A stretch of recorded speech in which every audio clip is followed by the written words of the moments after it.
Hello my dear students, Gayatri Vidya Mandir उच्च माध्यमिक विद्यालय सांचौर जिला जालौर के हमारे इस YouTube चैनल पर आप सभी का एक बार फिर से स्वागत है। प्रिय विद्यार्थियों, आज हम कक्षा 8 की विषय गणित अध्याय 10 ठोस आकारों का चित्रण इसकी प्रश्नावली 10.3 के सवाल हल करना सीखेंगे। सवाल नंबर 5 से देखो बच्चा, सवाल नंबर 5 में क्या लिखा है? क्या एक वर्ग प्रिज्म और एक घन एक ही होते हैं? स्पष्ट कीजिए। तो कल हमने आपको बताया था कि प्रिज्म क्या होता है। देखो तो बहुफलक दो प्रकार के होते हैं। बहुफलक में क्या होता है कि इसके जो किनारे होते हैं वो बिल्कुल सीधे होते हैं, इसके जो रेखाखंड होते हैं बिल्कुल सीधे होते हैं। और बहुफलक दो प्रकार के बताए मैंने आपको, एक तो प्रिज्म और एक पिरामिड। अब प्रिज्म में क्या होता है कि ऊपर का फलक और नीचे का फलक, अर्थात ऊपर की सतह और नीचे की सतह क्या होती है, दोनों समान होती है।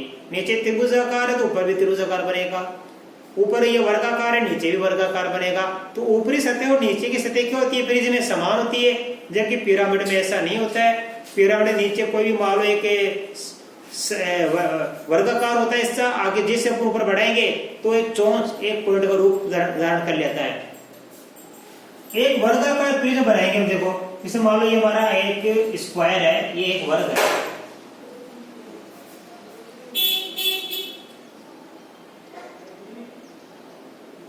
ठीक है, और मैं इसको और भी दूर नहीं लिखे, थोड़ा पास में कर देता हूं। देखो ये लो, ठीक है। अब हम क्या करेंगे, देखो इसको इससे मिलाया, इसको इससे मिलाया, ठीक है। तो ये क्या हमारा वर्गाकार प्रिज्म है।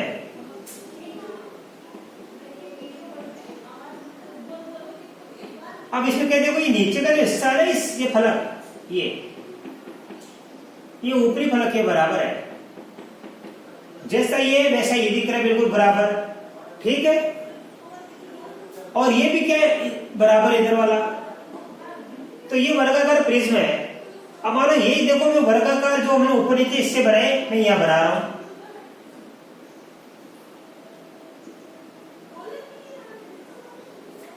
ये ठीक है।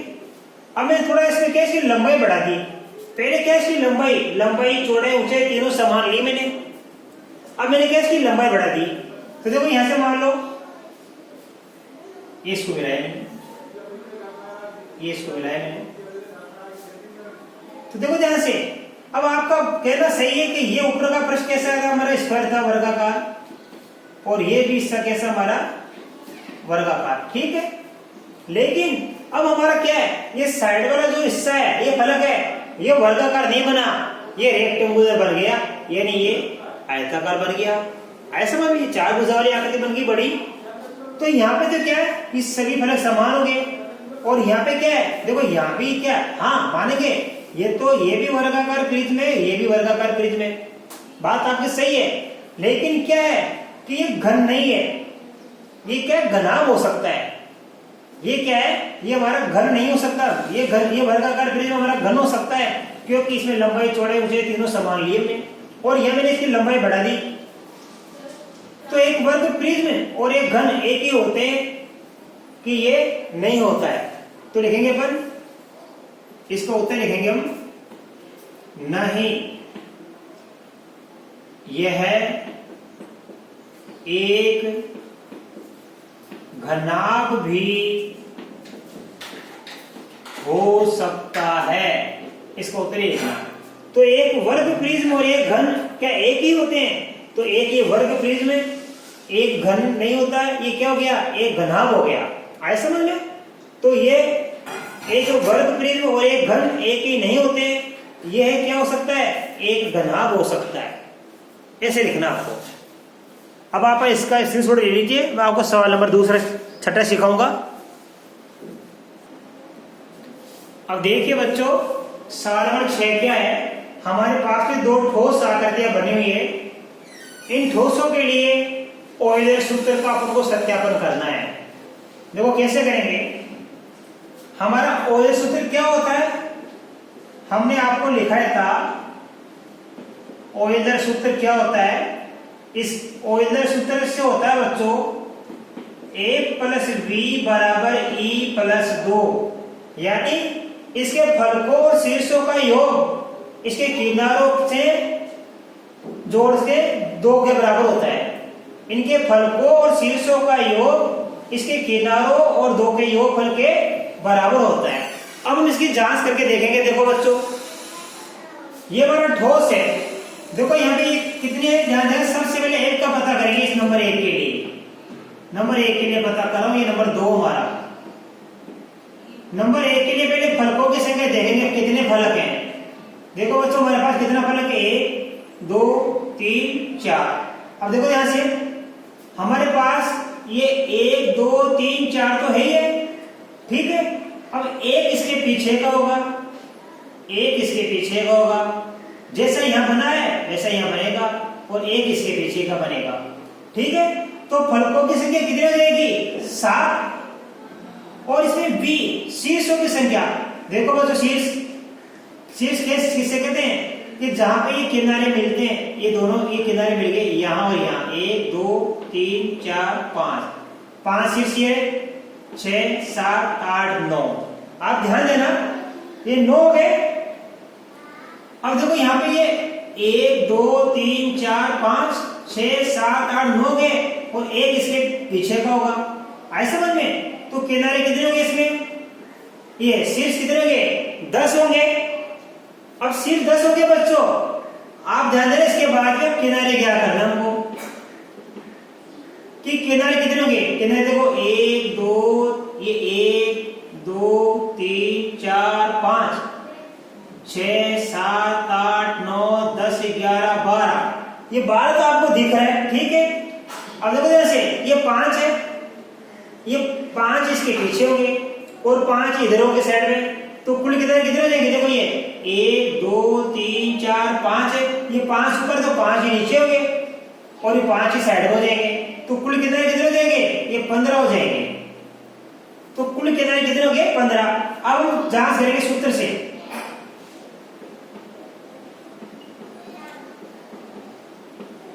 ओइलर सूत्र से 1 प्लस बी बराबर क्या होना चाहिए, e प्लस 2। इसका उत्तर के बराबर आ जाए तो ये हमारी जांच हो गई।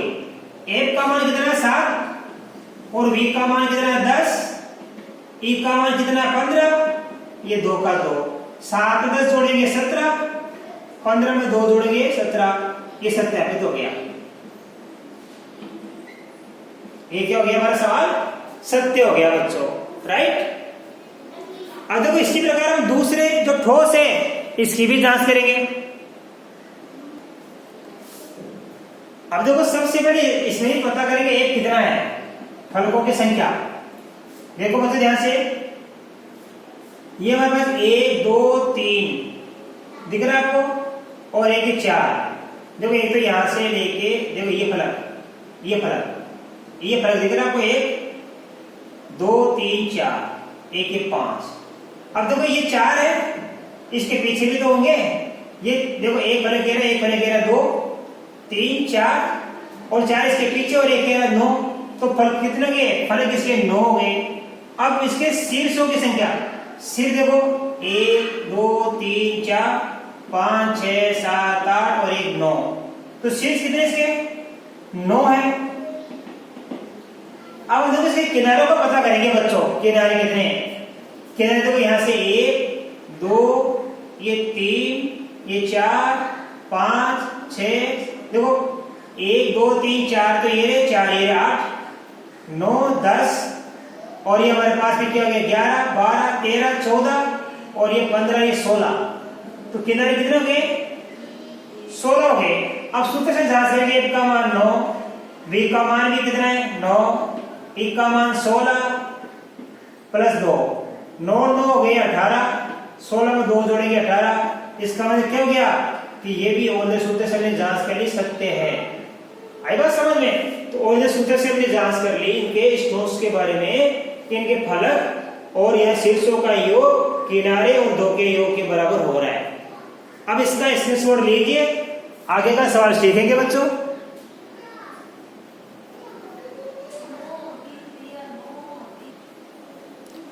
अब देखिए बच्चों 7वां सवाल, ओइलर सूत्र से अज्ञात संख्या ज्ञात कीजिए। ये ओइलर सूत्र होता है, इस सूत्र से अपन को यहाँ पे किसका मान ज्ञात करना है, फलक का मान। ये सब फलक है, ये सब शीर्ष है और ये सब किनारे हैं। तो यहाँ तो हमको क्या ज्ञात करना है बच्चों, इस पहले में क्या ज्ञात करना है, फलक। दूसरे में क्या ज्ञात करना है, शीर्ष। और तीसरे में क्या ज्ञात करना है, किनारे।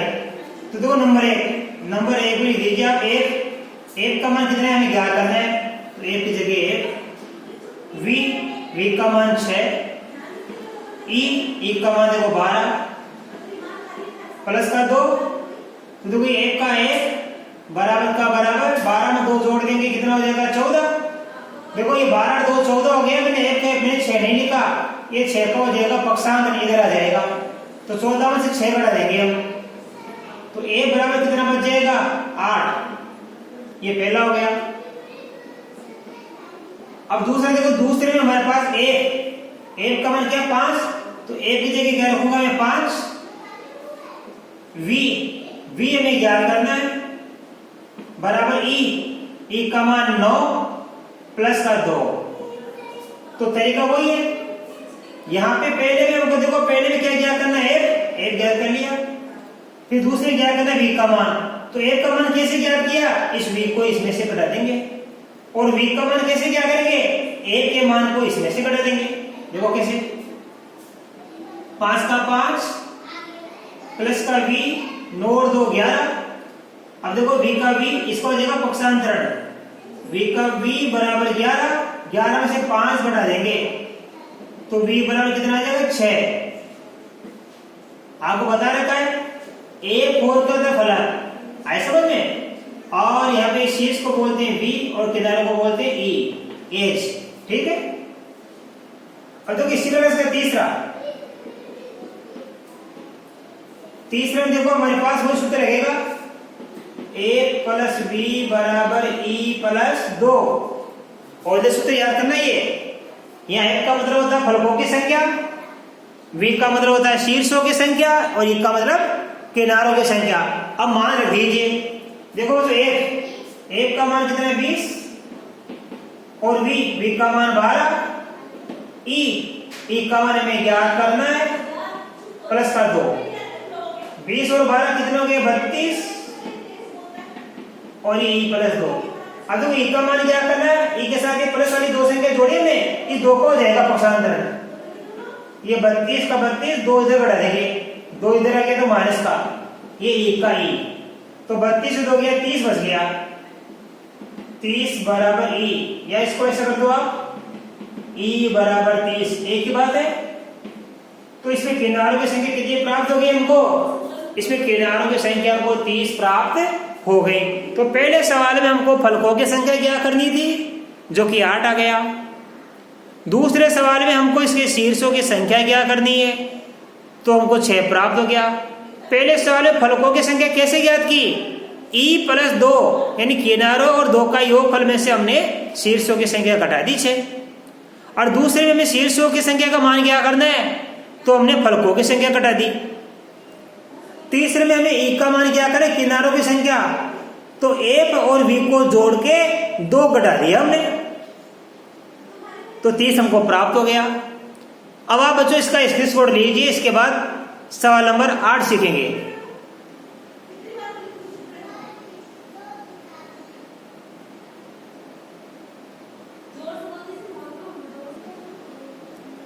अब देखिए बच्चों इसका सवाल नंबर 8, इसमें लिखा है, क्या किसी बहुफलक के 10 फलक 20 किनारे और 15 शीर्ष हो सकते हैं। इसकी हमें जांच करनी है कि 10 फलक 20 किनारे और 15 शीर्षों वाला कोई बहुफलक हो सकता है या नहीं। तो देखो बच्चों, इस सवाल में हमारे पास फलकों की संख्या, एक का मान कितना है, 10।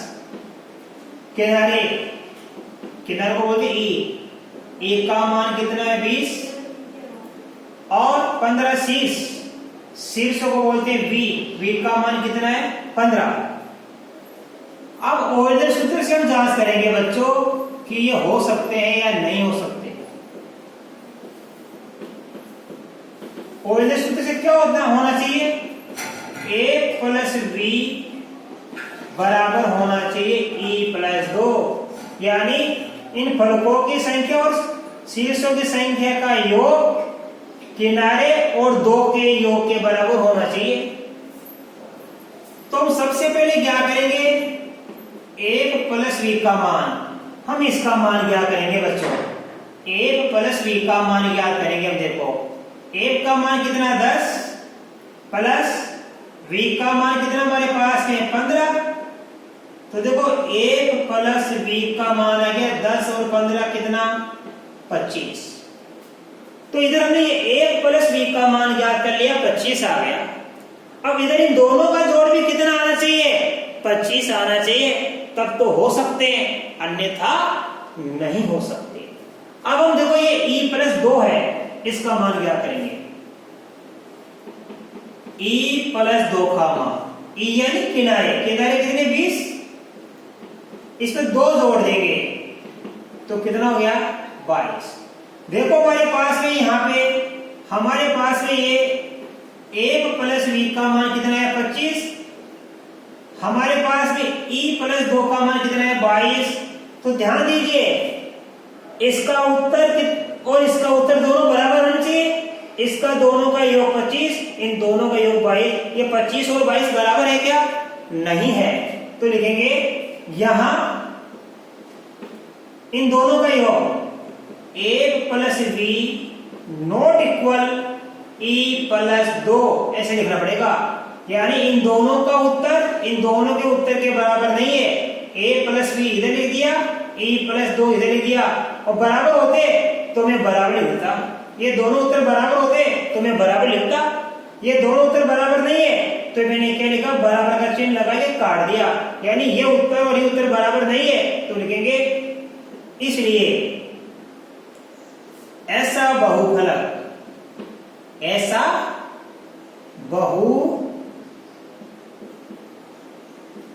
संभव नहीं है,